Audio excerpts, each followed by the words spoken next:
வாழ்க வளமுடன். பேராசிரியர் டாக்டர் துரை லோகநாதனின் வினாவிடை தத்துவச் சிறுகதைகளாம் அமுதச்சுடர் சேனலின் சார்பான வணக்கங்கள். என் கதைக்கரு வெளிவர ஊடகமாய் திகழும் யூடியூப் நிறுவனத்தார்க்கும் நாளுக்கு நாள் அமோக ஆதரவு தந்திடும் ரசிகப் பெருமக்களுக்கும் என் மனமார்ந்த வாழ்த்துக்கள், வணக்கங்கள்.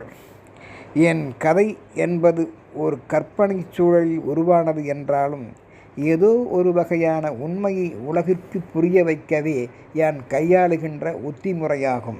வாருங்கள், இன்றைய சிந்தனை கதைக்கருவாம் முத்துக்காலை வரவிற்காக என்னும் கதையை நோக்குவோம். திருச்சியில் திருச்சிற்றம்பலம் என்பவர் தன் ஒரே மகன் முத்துக்காலை வரவிற்காக விமான நிலையம் சென்று அதிகாலை முதல் வெகுநேரம் காத்திருந்தார். அன்றைய தினம் பார்த்து விமானம் லண்டனிலிருந்து புறப்பட்ட போதே முதல் நாள் தாமதமானதால் மாற்று விமானத்தின் மூலம் மறுபடியும் வரவேண்டிய நிலை ஏற்பட்டதால் குறிப்பிட்ட அந்த பழைய நேரத்தில் திருச்சியில் வந்து சேர்வதற்கும் முத்துக்காலை மகனுக்கு தாமதமாயிற்று. திருச்சிற்றம்பலமோ அந்த சிவனை நினைத்தபடியே அவனுக்கு என்று வெகுநேரம் காத்திருந்தால் முத்துக்காலை ஜாதகப்படி எதிலும் தாமதப்பட்டு கொண்டே வருவதையும் இன்று ஏற்பட்ட வருகை தாமதத்தாலும் அறிந்து கொண்டார். இது இயல்பாக நடக்கின்றதா அல்லது அவன் ஜாதகப்படியான தாமதமா? புரியாமல் மகன் முகம் பார்த்ததும் அன்று அப்பொழுது யாவற்றையும் மறந்து போய் வந்தவனை கட்டி அடைத்து தனது வெற்றிலைப்பாக்கு போட்ட நறுமணவாயால் மாறி மாறி அவன் இரு கன்னங்களில் முத்தமிட்டு தன் முத்த மழையை பொழிந்தார். அவனை கட்டி தழுவினார். முத்த தழும்புகள் சிவந்த நிறத்தில் அவன் கன்னங்களில் பதிந்தன. அன்று பிறந்த முதல் நாள் குழந்தையை பார்ப்பவர் போலவே நடந்து கொண்டார். முத்துக்காலை கன்னங்களில் திருச்சிற்றம்பலத்தின் வெற்றிலைப்பாக்கு உதட்டுச் சாயம் அவரது உதடுகள் ரூபத்தில் பதிந்து விட்டன என்பதை முத்துக்காலை அப்போது அறியவில்லை. ஆனால் தந்தையின் நறுமணம் கமழும் வெற்றிலைப்பாக்கு சுமல் அந்த நாற்றம் அவனை அருவருக்கச் செய்தது. வெளியில் காட்டிக்கொள்ளவில்லை. அந்த வாடை அவனுக்கு பிடிக்கவில்லை போலும். வாடகைக்காரில் ஏறி தங்கள் இல்லம் நோக்கி பயணித்தனர். போகும் வழியெங்கும் கார் திறப்பு வழியாக வெற்றிலைப்பாக்கை மேலும் போட்டு ருசியில் குதப்பி குதப்பி மகிழ்ந்தவர் அவரது வாயில் ஊறிய மிகுதியான அந்த சிவந்த எச்சிலை மனம் வீசும்படியாக கார் கண்ணாடி திறப்பு வழியாக உமிழ்ந்து கொண்டே வந்தார். பூவாளியில் தண்ணீர் தெளிப்பது போலவே. முத்துக்காலைக்கு சொல்ல முடியாத மனவேதனை அக்காட்சி. எங்கே தனது அழகிய வெண்ணிற பளபளக்கும் ஆடைகளில் அது பட்டு சிதறிவிடுமோ, குறியீடு செய்துவிடுமோ என்று அஞ்சி அஞ்சி அவர் துப்புவதற்கு தகுந்தார் போல காரில் முன்னும் பின்னும் நகர்ந்தவாறே சீட்டில் சிரமப்பட்டு கொண்டு வந்தார். தந்தையானவர் அதை அறியவில்லை. ஓட்டுநரின் அதிக வேகத்தால் உமிழப்படுகின்ற அந்த சிவந்த வெற்றிலைப்பாக்கு நேர்த்துளிகள் கேட் வாயில் கதவுகளுக்கு கம்பர்சரால் பெயிண்ட் அடித்தது போல சாலையெங்கும் சிவந்த நிறத்தில் தார்பூசப்பட்டது போல் ஆயிற்று. ஆம், இந்த முத்துக்காலையின் கற்பனை பார்வைக்கு என்றே சொல்லலாம். அவனால் பொறுத்து கொள்ள முடியவில்லை. திடீரென்று டாடி என்று வேகமாக கத்தினான். அவருக்கு ஒன்றும் புரியவில்லை. ஏன்பா, என் முகத்தாடியில் வெற்றிலைப்பாக்கு எச்சில் எதுவும் பட்டுள்ளதா என்றார் அப்பாவித்தனமாக. காரணம், அவர் அதிகம் பயிலாத அந்த பழைய கிராமத்து வாசியான திருச்சிற்றம்பலம் என்பதால் தாடிக்கும் டாடிக்கும் வேறுபாடு அறியவில்லை அவர். ஓ மை காட் என்றான் முத்துக்காலை அவர் சூழ்நிலையை புரிந்து கொண்டு. புரிய வைக்க விரும்பாமல் தன் மனதிற்குள் பதிய வைத்தவன் வீட்டிற்கு சென்று தனது தாய் தேவகியை காண வேண்டும் என்கின்ற ஆவலில் மூழ்கியிருந்தான். அவர்தம் வாயில் அப்பொழுது போட்ட வெற்றிலைப்பாக்கு அரை மணி நேரத்தில் காலியானதால் உடனடியாக மேலும் வெற்றிலைப்பாக்கை திணிக்க முறைப்படி அதில் கலந்து சுண்ணாம்புடன் சேர்த்து வாயில் போட்டு ருசிக்க ஆரம்பித்து விட்டார் வழக்கப்படியே. வாசனையான அந்த சிவந்த உமிழ்நீரும் அதிகப்படியாக ஊறிடவே காரி வேகமாக தன் உதட்டில் இரு விரல்களை வைத்து அதன் இடுக்கு வழியே பொலிச்சென்று சாலை நெடியெங்கும் கார் கண்ணாடி திறப்பு வழியாக துப்பிக்கொண்டே வந்தார். ஆம், அது பார்ப்பதற்கு சீக்கு கோழி ஒன்று திடீரென்று கழிவது போலவே இருந்தது. என்ன நாகரிகமோ என்று தனக்குத்தானே மனதளவில் தலையில் அடித்து கொண்டான் முத்துக்காலை. டாடி மேல் சட்டையில் அந்த துளிகளும் சிதறி இருந்தன என்பதை அவன் பார்க்க மறக்கவில்லை. ஒரு வழியாக அவன் தனது வீடான சமயபுரத்திற்கு வந்து சேர்ந்தான். மகனை கண்ட தாய் தேவகி பசு தன் கன்றினைக் கண்டது போல மகிழ்ந்து உச்சி மோந்தாள். அவனை கட்டியணைத்து இறுக்கமாக ஓர் உம்மா கொடுத்தாள் நினைவு பரிசாக. அதை கண்ட திருச்சிற்றம்பலத்திற்கு பொறாமையாயிற்று. நானும் தான் பல நாட்களாக இவருடன் இருக்கின்றேன். எங்கே இதெல்லாம் நமக்கு கிடைக்கப் போகின்றது என்ற நோக்கில் ஒரு நாள் கூட இப்படி தனக்கு அவள் உம்மா சும்மா கொடுக்கவில்லையே என்று ஏங்கியதைக் கண்ட தேவகி தன் கணவனை மகனுக்கு எதிரிலேயே சுட்டரித்து விடுவது போல் ஒரு பார்வை தனது இரு குண்டு வெடிகளால் பார்த்தாலே பார்க்கலாம். அவ்வளவுதான். திருச்சிற்றம்பலமோ தன் பெயரை 3 முறை சொல்லிக்கொண்டே அந்த இடத்திலிருந்து நழுவி போய்விட்டார் குழந்தைத்தனமாக. கழுவும் மீனில் நழுவும் மீன் போலவே விளையாட்டுத்தனமாகவே துள்ளி குதித்தும் ஓடிவிட்டார். இது இயல்பான அவரது குணம் போக்கு. அப்பொழுது தன் மகன் முகத்தில் சிவந்து பதிந்து இருந்த அந்த உதட்டுச் சாயத்தை கண்ட தேவகி, என்னப்பா இது கன்றாவி, யார் கொடுத்தா இந்த உம்மாக்கள், எந்த செருக்கிக்கிட்ட இப்படி விமானத்தில் சீட்டில் வசமாக மாட்டிக்கிட்ட என்றாள் திடுக்கிட்டு. அப்பொழுதுதான் முத்துக்காலைக்கே புரிந்தது இது டாடி கொடுத்த வெற்றிலைப்பாக்கு உம்மா என்று. மனதால் வெட்கப்பட்டு தன்னை இந்த நிலைக்கு கேவலப்படுத்தி ஆளாக்கின தன் தந்தையை தேடினான். டாடியோ ஐ எம் சாரி என்பது போல பார்த்து ஒரே ஓட்டமாக ஆஸ்டப் ஜம்ப் என்பது போல் குதித்து ஓடிவிட்டார். அன்றைய பொழுதும் ஓடிற்று வேடிக்கை வாடிக்கையாக.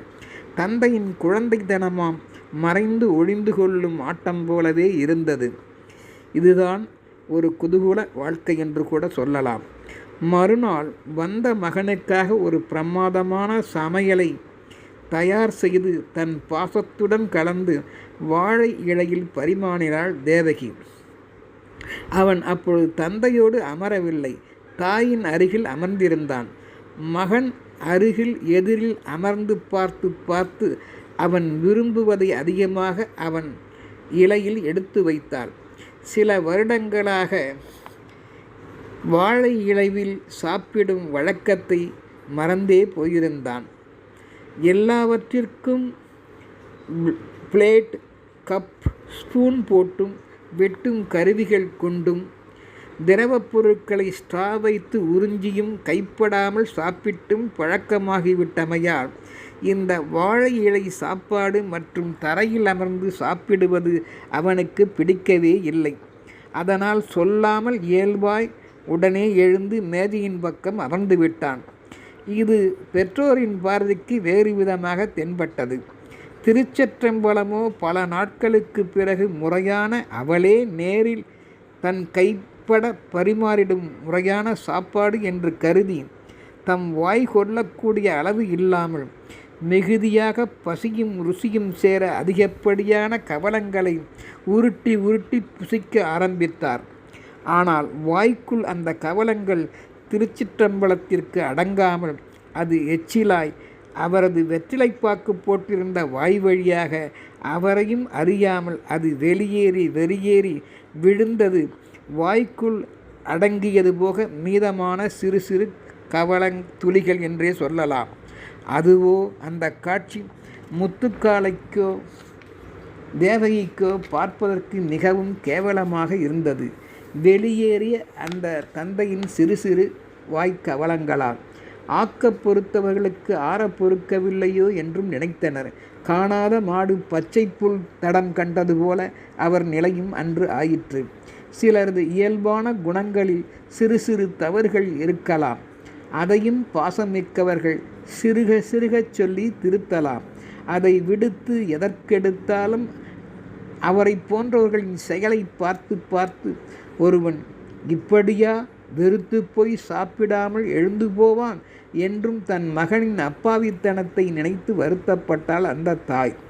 தாய் ஒருவளுக்கு மட்டுமே எவரையும் முழுமையாய் வெறுத்து ஒதுக்கும் எண்ணங்கள் எச்சூழலிலும் தங்கள் குடும்பத்தில் வாராது என்பதை திருச்சிற்றம்பலம் அறியாதவர் அல்ல.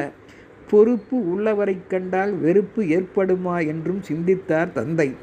திருச்சிற்றம்பலமோ எல்லா நிகழ்வுகளையும் நினைத்து பார்த்து மற்றவர்களின் விருப்பத்திற்காக கூட தம்மின் இயல்பான விளையாட்டு போக்கினை மாற்றிக்கொள்வதும் காலப்போக்கில் இப்பொழுது சரியானதே என்றும் உணர்ந்து கொண்டார். தன் மகன் வெறுப்புக்கு ஆளாகிவிட்டமோ என்றும் நினைத்தார். தமது சொந்த இடங்களில் கூட சுதந்திரமாய் இயல்பாய் இருக்க முடியாதோ என்றும் எவர்க்குமே என்றும் யோசிக்கவும் தலைப்பட்டார். ஒவ்வொரு செயலிலும் ஊடுருவி பார்த்து குறை காண்போர் இருக்கத்தான் செய்கின்றார்கள். மகனும் இப்படி முரட்டுக்காளையாக மாறி காளையாக மாறி முட்டுகின்றானே, அறியாமல் அசுத்தம் செய்யும் தன் பாசக்குழந்தையை உலகில் எவரேனும் வெறுப்பார்களா என்றும் சிந்திக்கலானார்.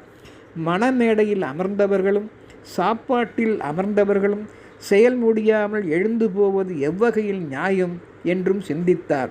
ஒவ்வொருவரும் நாம் நம் மனதுக்குள்ளாகவே வைத்திருக்கும் சட்டத்திட்டங்களுக்கு ஏற்ப மற்றவர்களும் அப்படியே நூல் பிடித்தார் போல நடந்து கொள்ள வேண்டும் என்பது எதிர்பார்ப்பது சரிதானா என்ற சிந்தனைக்கும் ஆளானார்.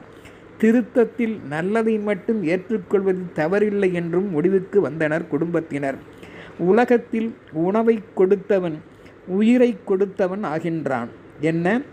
உலகத்தில் உணவை கொடுத்தவன் உயிரை கொடுத்தவன் ஆகின்றான். உயிரை கொடுத்தவன் அனைத்தையுமே கொடுத்தவன் ஆகின்றான். பெற்றோர்களைப் போலவே என்பதை எவரும் மறவாமல் வாழ்வதே நல்லது என்பதை தேவகியும் நினைத்து பார்த்தாள்.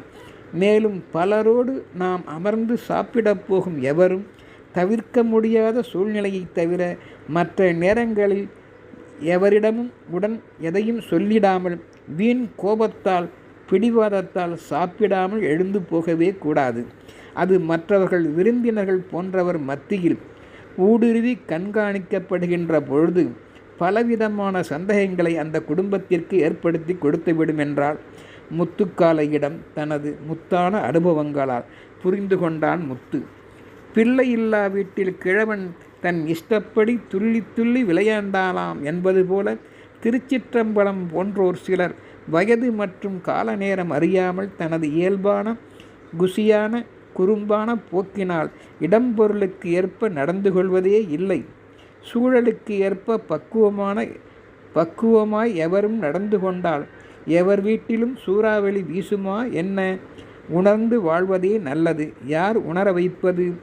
ஆம், இன்றைய உலகத்தில் உற்று நோக்கிடும் மற்றவர்கள் பார்வையிலிருந்து தப்பித்தே வாழ வேண்டும். அந்த நோக்கம் ஒரு நோக்கு, இடைநோக்கு, பல நோக்கு என்று உள்ளதை இலக்கணம் எடுத்துரைக்கும். வாழ்வில் இலக்கணப்படி வாழ்வோரும் உண்டு, இலக்கணத்தை மீறி இலக்கியம் காண்போரும் உண்டு. திருச்சிற்றம்பலமும் முத்துக்காளையும் நன்கு உணரும்படியாக நாம் புரிய வைப்பதே நல்லோரின் கடமை. வாழ்க வளமுடன்.